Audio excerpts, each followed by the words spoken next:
That's a really good question. And a lot of it depends on the particular industry that you're looking at. So how much market power does the firm actually have? Okay, so you have to look at the competitive situation in the particular industry and make an assessment. So if you're an analyst, that's exactly part of your job, is to figure that out. Inflation is generally bad news.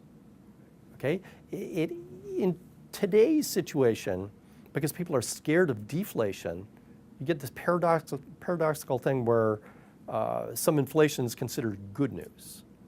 But in terms of the economics, it is kind of bad to have deflation.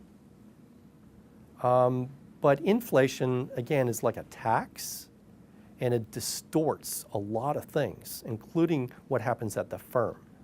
So the inputs going up in price, and you have to potentially pass that on to consumers. So I think that it's generally a bad thing, but your specific question, you need to go industry by industry to figure out what potential damage. We're at a stage in terms of U.S.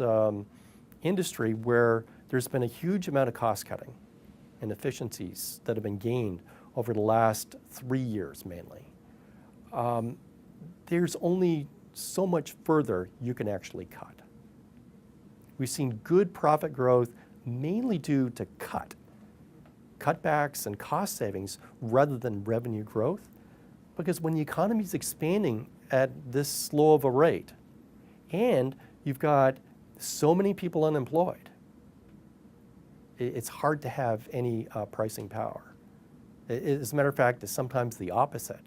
You see they stuff more product in the same box and charge the same price.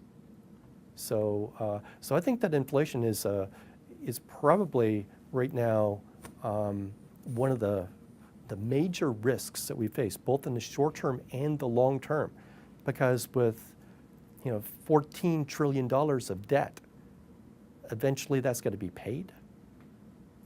And the most common way historically to pay for it is with inflation.